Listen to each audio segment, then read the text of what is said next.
Okay, y'all, so today we're going to make a chicken and cream sauce that we're going to serve over rice. First part of this video, though, I'm going to show you how to bake chicken breasts.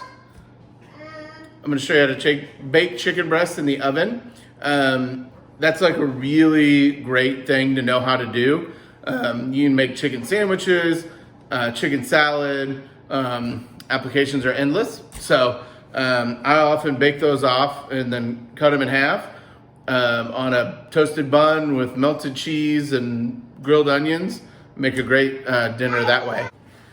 So here we just have 4 chicken breasts. These are really big chicken breasts, but we're gonna break them down later. I'm gonna season these with salt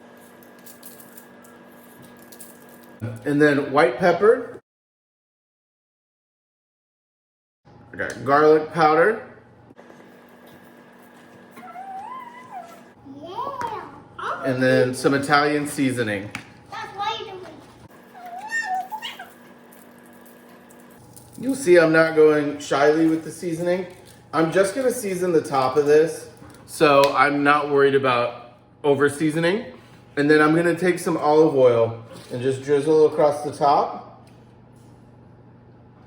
right before I put it in the oven, just to give it a little fat. It'll help with burning, not burning, and it will help with browning, okay? And then that's it, that's your chicken. These go in a 375-degree oven for, until they reach 165, but we're gonna start at 20 minutes. Okay, so to go along with our chicken and cream sauce tonight, I'm gonna serve rice, but I'm gonna do something kind of fun with the rice. So I have 2 cups Thai jasmine rice, my favorite kind of rice. And then rice is a 2 to 1. So for every 1 part rice, you double that with liquid, all right? So we're gonna come back with 4 cups of liquid. 1, 2, 3. And then here's 4, but I'm only gonna do about 1/4 of that as water. The rest I'm gonna use that red chili sauce that we made when we did the tacos. And I'm gonna add that in, okay? And so what that's gonna do is flavor the rice. So we'll have this nice creamy chicken, right? And then a little bit of heat and a lot of flavor coming out of that rice now. And I'm just gonna get a wooden spoon or a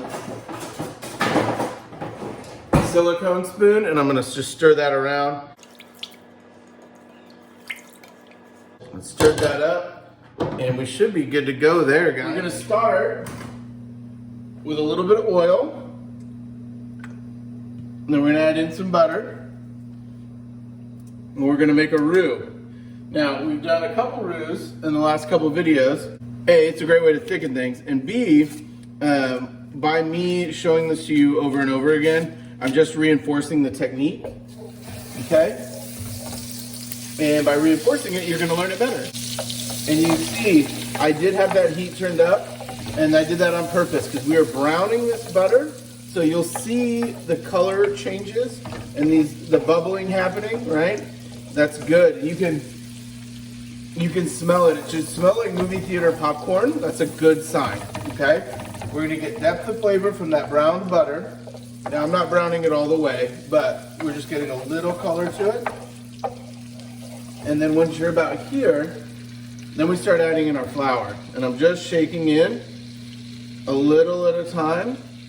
Because again, I don't want to add too much, all right? And you can use a whisk for this if you want. It's not strictly necessary.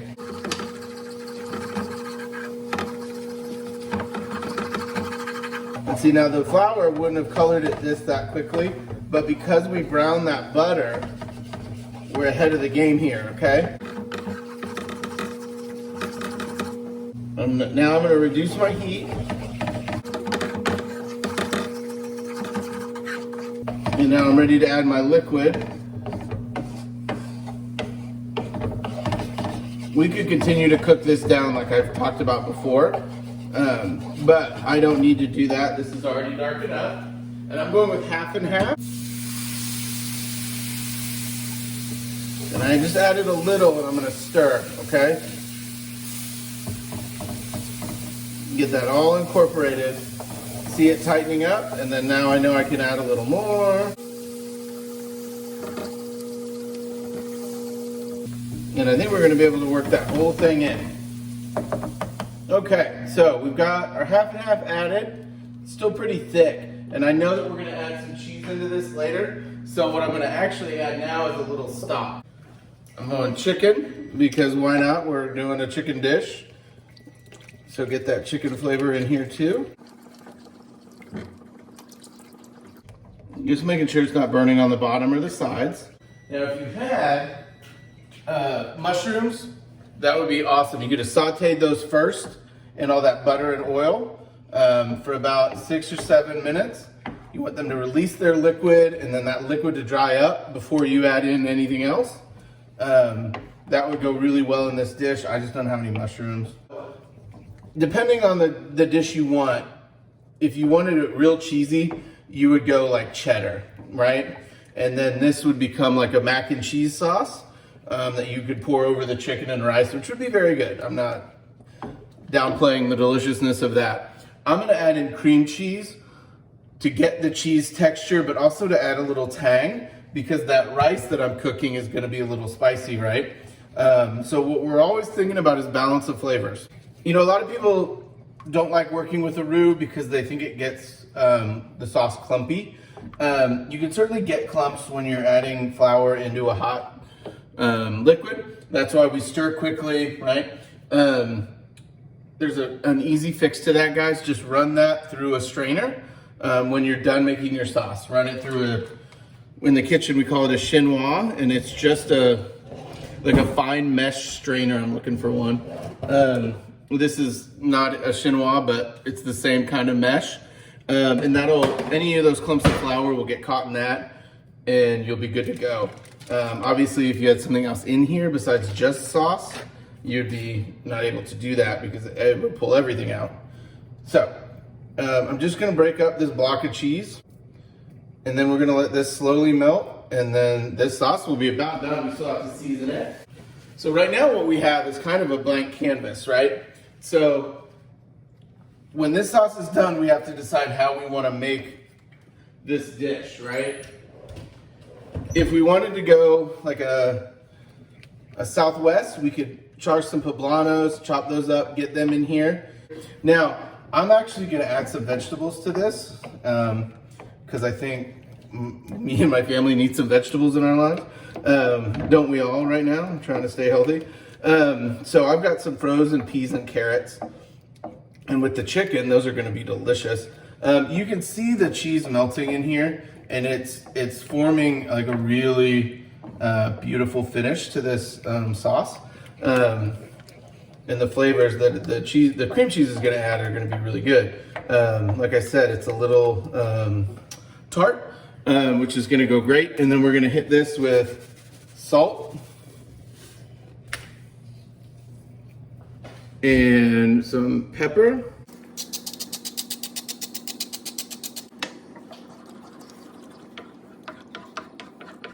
And if you wanted to have a little heat here, hot sauce or red pepper flakes would be a great addition. I've seasoned that chicken with the Italian seasoning, so I'm actually just gonna reinforce that flavor here, and I'm gonna hit it with that as well. And then we're gonna be done with seasoning this dish.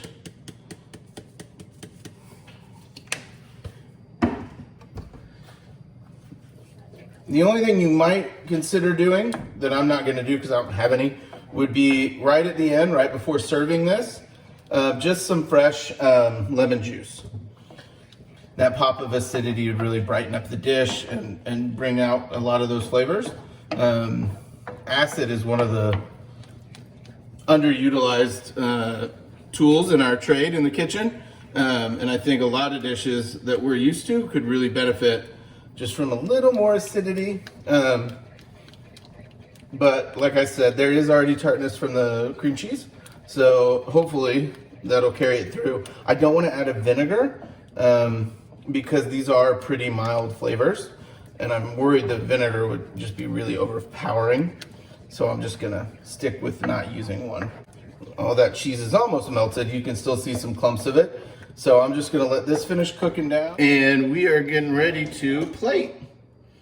So we're just gonna go and get some rice, which smells and looks phenomenal. I'll show you guys that. Man, I'm real excited about that. And then I'm gonna grab some chicken. And I have those breasts, as you can see, because they were huge. Nobody needs a chicken breast that size. And then I'm gonna just spoon some sauce on here, okay? And the peas and carrots are in here. Now, we did simmer this sauce for a while and I ended up having to add more stock and milk. And when I did that, I had to taste it again and re-season, okay? Because that milk lowered the amount of seasoning that we had in there, right? All right, guys, let's go eat. So here we are with our rice and chicken dish. We've just got, the cream cheese sauce, the chicken breast that we baked in the oven, and then the rice where we use that enchilada sauce as part of the liquid. And then again, peas and carrots added, just to get some vegetables. It is hot, but it smells so good.